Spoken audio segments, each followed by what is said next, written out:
तुमेव माता स पिता तुमेवं तुमेव बन्धु स सखा तुमेव विद्या द्रविडं तुमेव शरदे मम देवदेवम्। अर्थ चतुर्दश अध्याय। सतींकर अग्नि प्रवेश। मुनिवर मैत्रेय कहिले एतिकी कहिदेई भगवान शंकर चुप होइगले।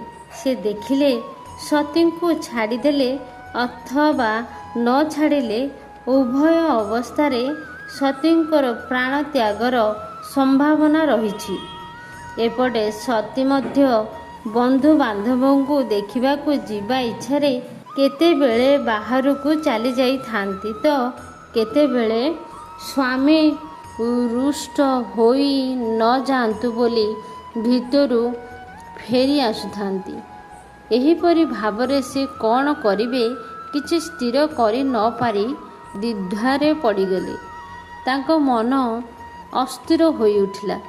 बंधु बांधवों को साक्षात करिवार इच्छारे बाधा पड़ी जाउथिबारु तांको मन छटपट होउथाए।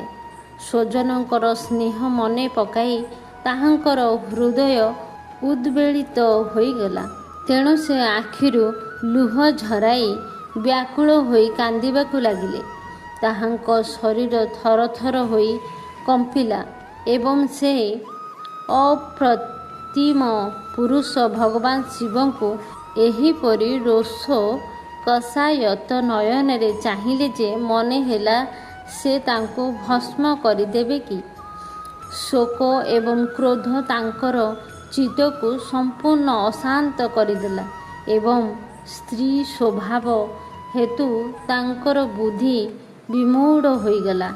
जे प्रतिवशतः तांको निजर अधांग पर्यंत देई देइथिले सेही भली सज्जन प्रिय शिव को छाड़ी देई से दीर्घ निश्वास मारी मारी पितांक घर अभिमुखे अग्रसर कले। सती तरबर होई एकाकी चली जाउथिबा देखि मणिमान मद प्रभृति हजार हजार सेवक से भूषव महादेवଙ୍କ इंगित पाई सतीଙ୍କ संगरे जीवाकु बाहरी पड़िले। सेमाने निर्भୟରେ धाई धाई जाई सतीଙ୍କ पाखरे पहुँची गले और सतीଙ୍କୁ भूषव उपरे बसाई देले। सेमाने सतींकर सारी चढ़ेई खेलना पेंडु दर्पण और पद्म आदि क्रीड़ा सामग्री नहीं एवं स्वत छत्र चौर और माला आदि राजचिह्न तांको मंडित करी तथा दुंदुभि शंख और बंशी आदि वाद्य बजाई बजाई सतींक सहित चलिले। सती निजर सेवक मानक सहित जाई दक्षक यज्ञशाला रे पहुँची गले। सेठारे ब्राह्मण माने किए केते उच्च स्वर रे बोली पारिबो ताहा जणाइबा लागि एक प्रकार प्रतियोगिता करिबा ढंगरे देवध्वनि करुथांती। चतुर्दिगरे ब्रह्मर्षि और देवता माने विराजमान होइथांती एवं स्थाने स्थाने माटी काठ लुहा सुना और चंपर पात्र मान तथा कुश आदि रखा जाइथाए। सती सेठाको गले सिना किंतु ताहांको पिता दक्ष तांको कौनसी प्रकार आदर कले नाही। यज्ञकर्तांको भୟରେ तांको माँ और भौणी मानंको छड़ा अन्य कौनसी लोक तांको आदर सम्मान देखाइले नाही। अवश्य सतींको माँ और भौणी माने तांको देखि खूब खुशी होइगले एवं प्रेम रे गदगद होई तांको कुंढेई पकेइले। किंतु पितांक द्वारा अपमानित होई सती भौणी मानंको कुशल प्रश्न और प्रेमपूर्ण कथाभाषा प्रति रुचि देखैले नाही कि माँ और माउसी माने हेउथिबा उपहार और सुंदर आसन ग्रहण कले नाही। ସର୍ବଲୋକେଶ୍ୱର ସତୀଙ୍କୁ ଯଜ୍ଞ ମଣ୍ଡପରେ ଏକେ ତ ଏହିପରି ଅନାଦର କରାଗଲା। ତାପରେ ସେ ଦେଖିଲେ ଯେ ସେହି ଯଜ୍ଞରେ ଭଗବାନ ଶିବଙ୍କ ନିମନ୍ତେ କୌଣସି ଭାଗ ଦିଆଯାଇ ନାହିଁ ଏବଂ ତାଙ୍କ ପିତା ଶିବଙ୍କୁ ବଡ଼ ଅପମାନିତ କରୁଛନ୍ତି। ତାହା ଦେଖି ସେ ଅତ୍ୟନ୍ତ କ୍ରୋଧ ହୋଇଗଲେ। ଦେଖି ମନେ ହେଲା ସେ ସେହି ରୋଷେଇରେ ସମଗ୍ର ଭୁବନକୁ ଜାଳି ଭସ୍ମ କରିଦେବେ କି। ଦକ୍ଷ କର୍ମକାଣ୍ଡ ମାର୍ଗରେ ରତ ହୋଇ ଅତ୍ୟନ୍ତ ଗର୍ବୀ ହୋଇଯାଇଥିଲେ। ସେ ଶିବଙ୍କ ପ୍ରତି ଦୋଷ କରୁଥିଲେ। ଏହା ଦେଖି ସତୀଙ୍କ ସହିତ ଆସିଥିବା ଭୂତାଦି ତାଙ୍କୁ ମାରିଦେବା ନିମନ୍ତେ ପ୍ରବୃତ୍ତ ହୋଇଗଲେ। କିନ୍ତୁ ସତୀ ନିଜ ତେଜରେ ସେମାନଙ୍କୁ ଅଟକାଇ ଦେଲେ ଏବଂ କ୍ରୋଧରେ କମ୍ପମାନ ହୋଇ ସମସ୍ତଙ୍କୁ ଶୁଣାଇଲା ଭଳି ନିଜ ପିତାଙ୍କୁ ନିନ୍ଦା କରି କହିଲେ। ଦେବୀ ସତୀ କହିଲେ, ପିତା, ଭଗବାନ ଶଙ୍କରଙ୍କ ଠାରୁ ବଡ଼ ହୋଇ ସଂସାର କେହି ବି ନାହିଁ। ସେ ହେଉଛନ୍ତି ସମସ୍ତ ଦେହଧାରୀମାନଙ୍କ ପ୍ରିୟ ଆତ୍ମା। ତାଙ୍କର କେହି ପ୍ରିୟ ନୁହେଁ କି କେହି ଅପ୍ରିୟ ନୁହେଁ। ତେଣୁ କୌଣସି ପ୍ରାଣୀ ସହିତ ତାଙ୍କର ବୈର ଭାବ ନାହିଁ। ସେ ହେଉଛନ୍ତି ସମସ୍ତଙ୍କର କାରଣ ଏବଂ ସର୍ବରୂପ। ଆପଣଙ୍କ ଛଡ଼ା ଏ ଜଗତରେ ଭଲ ଆଉ କିଏ ଅଛି ଯେ କି ତାଙ୍କର ବିରୋଧ କରେ? ଦ୍ୱିଜବର, ଆପଣଙ୍କ ପରି ଲୋକେ ହିଁ ଅନ୍ୟମାନଙ୍କ ଗୁଣରେ ଯେ ଦୋଷ କରନ୍ତି, କିନ୍ତୁ କୌଣସି ସାଧୁ ପୁରୁଷ ଏହିପରି କରିବେ ନାହିଁ। ଯେଉଁ ଲୋକ ଅନ୍ୟର କୌଣସି ଦୋଷ ଦର୍ଶନ ନ କରି ବରଂ ତାଙ୍କର ସାମାନ୍ୟ ଟିକିଏ ଗୁଣକୁ ବି ବଡ଼ ମନେ କରନ୍ତି, ସେ ହେଉଛନ୍ତି ଶ୍ରେଷ୍ଠ। ଦୁଃଖର ବିଷୟ ଯେ ଆପଣ ଜଣେ ମହାପୁରୁଷଙ୍କ ଉପରେ ମଧ୍ୟ ଦୋଷାରୋପଣ କରୁଛନ୍ତି। ତେଣୁ ଦୁଷ୍ଟ ଏହି ଶବରୂପ ଜଡ଼ ଶରୀରଟାକୁ ହିଁ ଆତ୍ମା ବୋଲି ଭାବେ ଯେ ହିଂସାପରାୟ, ସେ ହିଂସା ପରବଶ ହୋଇ ମହାପୁରୁଷମାନଙ୍କୁ ନିନ୍ଦା କରିବା କୌଣସି ଆଶ୍ଚର୍ଯ୍ୟର କଥା ନୁହେଁ। ମହାପୁରୁଷଙ୍କର ନିନ୍ଦା ପରି ଜଘନ୍ୟ କାର୍ଯ୍ୟ କରିବା ତ କେବଳ ସେହିଭଳି ଦୁଷ୍ଟ ଲୋକଙ୍କୁ, ସେହିଭଳି ମହାପୁରୁଷଙ୍କ ନିନ୍ଦା ପରି ଜଘନ୍ୟ କାର୍ଯ୍ୟ କରିବା ତ କେବଳ ସେହିଭଳି ଦୁଷ୍ଟ ବ୍ୟକ୍ତିଙ୍କୁ ହିଁ ଶୋଭା ପାଏ। ଯଦିଓ ମହାପୁରୁଷମାନେ ତାଙ୍କର ସେହି ଅପଚେଷ୍ଟା ପ୍ରତି ଆଦୌ ଦୃଷ୍ଟି ଦିଅନ୍ତି ନାହିଁ, ତଥାପି ସେମାନଙ୍କର ଚରଣ ଧୂଳି ସେହି ଅପରାଧ ସହି ନପାରି ଅପରାଧୀର ସକଳ ତେଜ ନଷ୍ଟ କରିଦିଏ। ଯାହାଙ୍କର ଶିବ ଏହି ଦୁଇ ଅକ୍ଷର ବିଶିଷ୍ଟ ନାମଟି କେତେବେଳେ କେମିତି କଥା ପ୍ରସଙ୍ଗରେ ମୁଖରୁ ଉଚ୍ଚାରିତ ହୋଇଗଲେ ମନୁଷ୍ୟର ସକଳ ପାପ ଅବଲମ୍ବେ ନଷ୍ଟ ହୋଇଯାଏ ଏବଂ ଯାହାଙ୍କର ଆଜ୍ଞାକୁ କେହି ହେଲେ ଲଙ୍ଘନ କରିପାରନ୍ତି ନାହିଁ।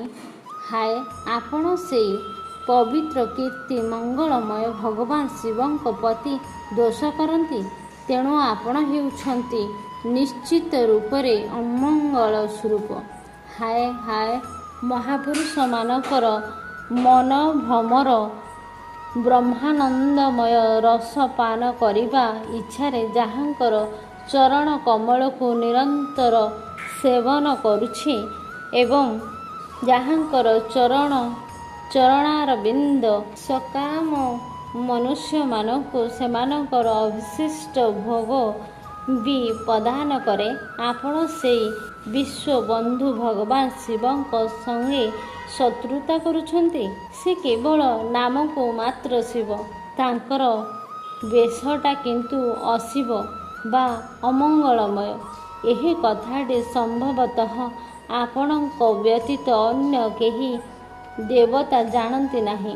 ନଚେତ୍ ଯେଉଁ ଭଗବାନ ଶିବ ଶ୍ମଶାନ ଭୂମିରେ ନରମୁଣ୍ଡମାଳ ଚିତର ଭସ୍ମ ଓ ଅସ୍ଥି ଧାରଣ କରନ୍ତି, ଅସଂଯତ ଜଟାଜଟ ଲମ୍ବାନ୍ତି ଏବଂ ଭୂତ ପିଶାଚମାନଙ୍କ ସହିତ ଶ୍ମଶାନରେ ନିବାସ କରନ୍ତି, ତାଙ୍କର ଚରଣରୁ ଖସି ପଡ଼ିଥିବା ନିର୍ମାଲ୍ୟକୁ ବ୍ରହ୍ମା ଆଦି ଦେବତା ନିଜ ନିଜ ଶିରରେ କାହିଁକି ଧାରଣ କରନ୍ତି?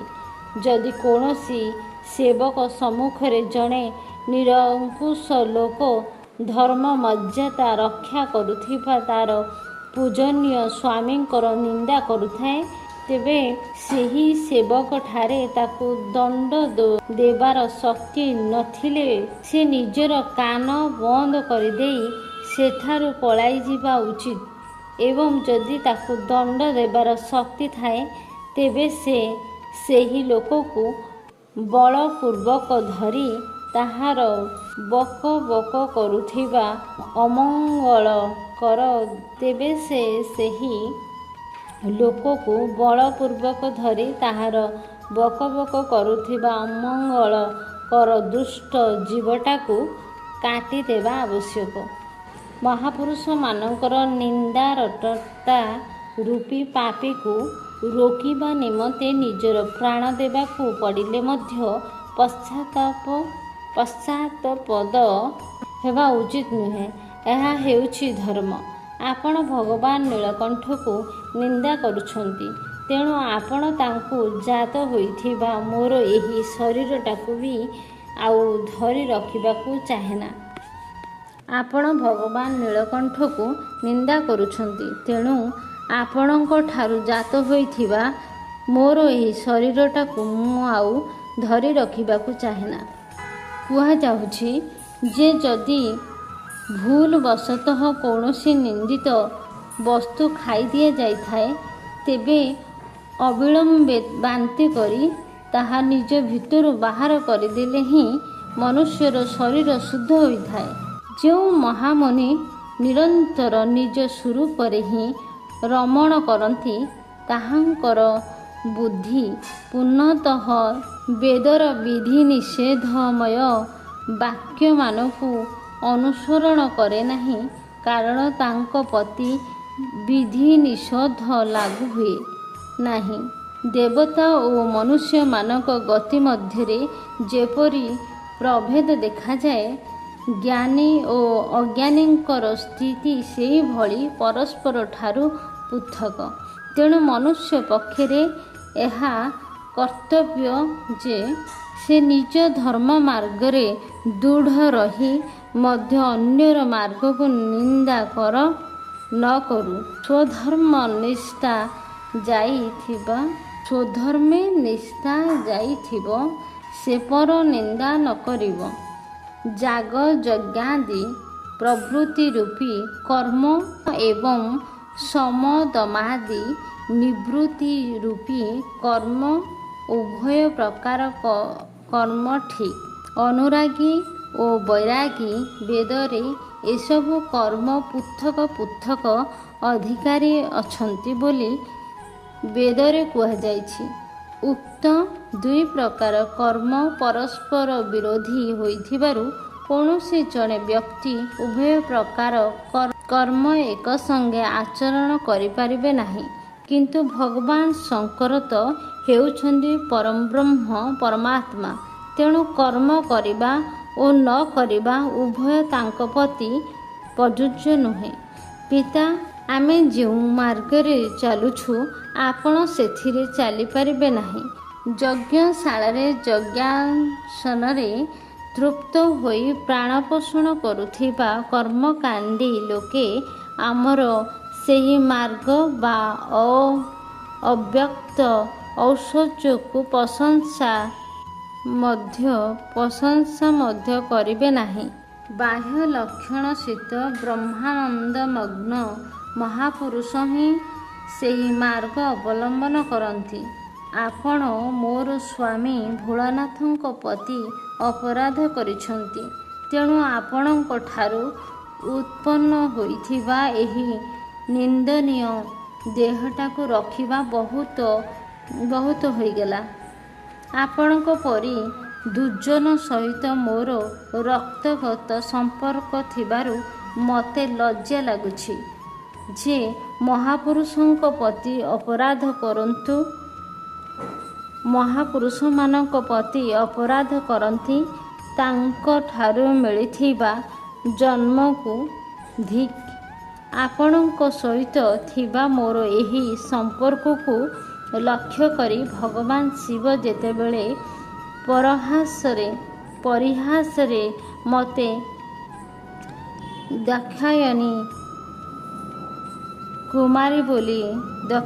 କୁମାରୀ ବୋଲି ଡାକିବେ ସେତେବେଳେ ତାଙ୍କ ପରିହାସ ମୋତେ ବଡ଼ ଲଜ୍ଜା ଓ ଦୁଃଖ ଦେବ। ତେଣୁ ତା ପୂର୍ବରୁ ହିଁ ମୁଁ ଆପଣଙ୍କ ଠାରୁ ଉତ୍ପନ୍ନ ଏହି ସମତୁଲ୍ୟ ଦେହଟାକୁ ତ୍ୟାଗ କରିଦେବି। ମୁନିବର ମୈତ୍ରେୟ କହିଲେ, କାମାଦି ଶତ୍ରୁମାନଙ୍କୁ ଜୟ କରିବା ହେ ବିଦୁର। ସେହି ଯଜ୍ଞ ମଣ୍ଡପରେ ଦକ୍ଷଙ୍କୁ ଏହିପରି କହିଦେଲେ। ଦେବୀ ସତୀ ଉତ୍ତର ଦିଗକୁ ସେହି ଯଜ୍ଞ ମଣ୍ଡପରେ ଦକ୍ଷଙ୍କୁ ଏହିପରି କହିଦେଲେ। ଦେବୀ ସତୀ ଉତ୍ତର ଦିଗକୁ ମୁଖ କରି ମୌନ ହୋଇ ବସିପଡ଼ିଲେ। ସେ ଖଣ୍ଡେ ହଳଦିଆ ବସ୍ତ୍ର ଘୋଡ଼ାଇ ହୋଇ ଆଚମନ କରି ଯୋଗ ମାର୍ଗରେ ଶରୀର ତ୍ୟାଗ କରିଦେବା ନିମନ୍ତେ ଆଖି ବୁଜି ବସିଗଲେ। ସେ ସ୍ଥିର ଭାବରେ ଆସନରେ ବସି ପ୍ରାଣାୟାମ ଦ୍ୱାରା ପ୍ରାଣ ଓ ଅପାନକୁ ଏକରୂପ କରିଦେଇ ନାଭି ଚକ୍ରରେ ରଖିଦେଲେ। ତାପରେ ଉଦାନ ବାୟୁକୁ ନାଭିଚକ୍ରକୁ ଉପରକୁ ଉଠାଇ ଧୀରେ ଧୀରେ ବୁଦ୍ଧି ସହିତ ହୃଦୟରେ ସ୍ଥାପନ କରିଦେଲେ। ତାପରେ ଅନିନ୍ଦିତା ସତୀ ସେହି ହୃଦୟ ସ୍ଥିତ ବାୟୁକୁ କଣ୍ଠ ମାର୍ଗରେ ଭୃକୁଟିର ମଧ୍ୟସ୍ଥଳକୁ ନେଇଗଲେ। ଏହିପରି ଭାବରେ ସେହି ଶରୀରକୁ ମହାପୁରୁଷମାନଙ୍କ ମଧ୍ୟରେ ପୂଜ୍ୟ ଭଗବାନ ଶଙ୍କରଙ୍କ ବହୁବାର ଆଦରରେ ନିଜ କୋଳରେ ସ୍ଥାନ ଦେଇଥିଲେ। ଦକ୍ଷଙ୍କ ଉପରେ କ୍ରୋଧ ହୋଇ ସେହି ଶରୀର ତ୍ୟାଗ କରିଦେବା ନିମନ୍ତେ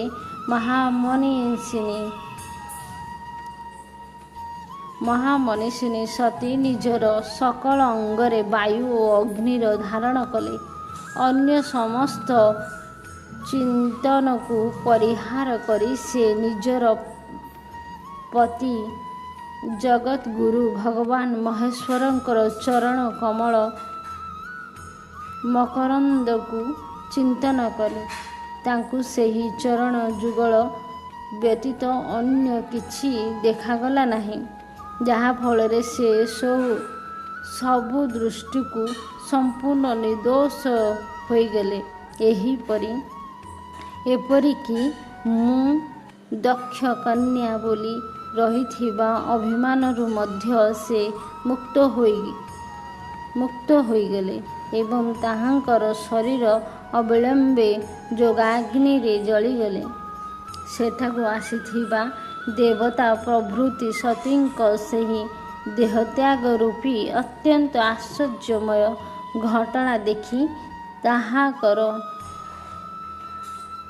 ଘଟଣା ଦେଖି ହାହାକାର କରିବାକୁ ଲାଗିଲେ।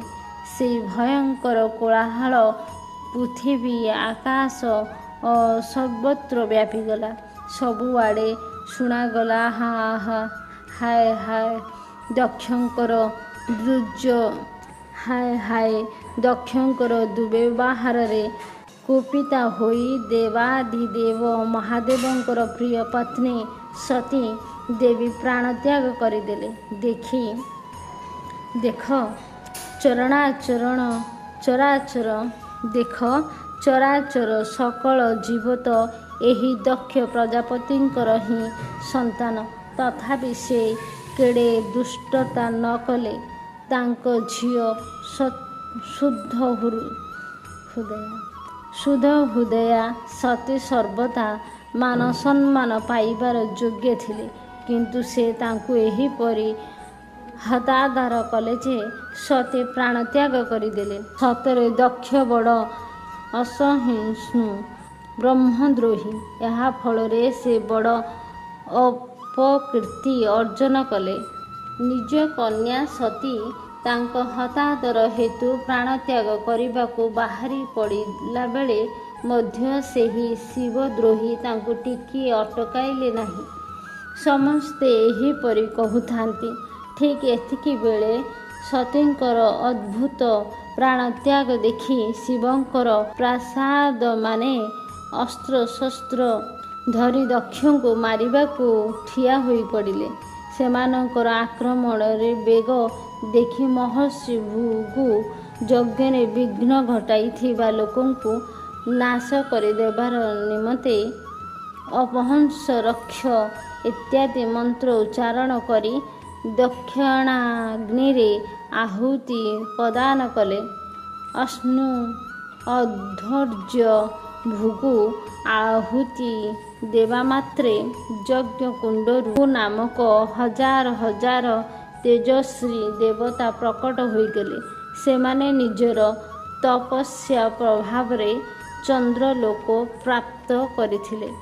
ସେହି ବ୍ରହ୍ମତେଜ ସମ୍ପନ୍ନ ଦେବତାମାନେ ଜଳନ୍ତା କାଠ ଧରି ଆକ୍ରମଣ ଆରମ୍ଭ କରିଦେବାକୁ ସବୁ ଗୃହକ। ସେହି ବ୍ରହ୍ମ ତେଜ ସମ୍ପନ୍ନ ଦେବତାମାନେ ଜଳନ୍ତା କାଠ ଧରି ଆକ୍ରମଣ ଆରମ୍ଭ କରିଦେବାରୁ ସବୁ ଗୃହକ ଓ ପ୍ରମଦଗଣ ଛିନ୍ଛତ୍ର ହୋଇ ଏଣେ ତେଣେ ପଳାଇଲେ। ଇତି ଶ୍ରୀ ଶ୍ରୀମଦ୍ଭାଗବତେ ମହାପୁରାଣ ପାରମହଂସ ସଂହିତାଏ ଚତୁର୍ଥ ସ୍କନ୍ଧେ ସତୀ ଦେହ ସ୍ୱର୍ଗୋ ନାମ ଚତୁର୍ଥ ଅଧ୍ୟାୟ।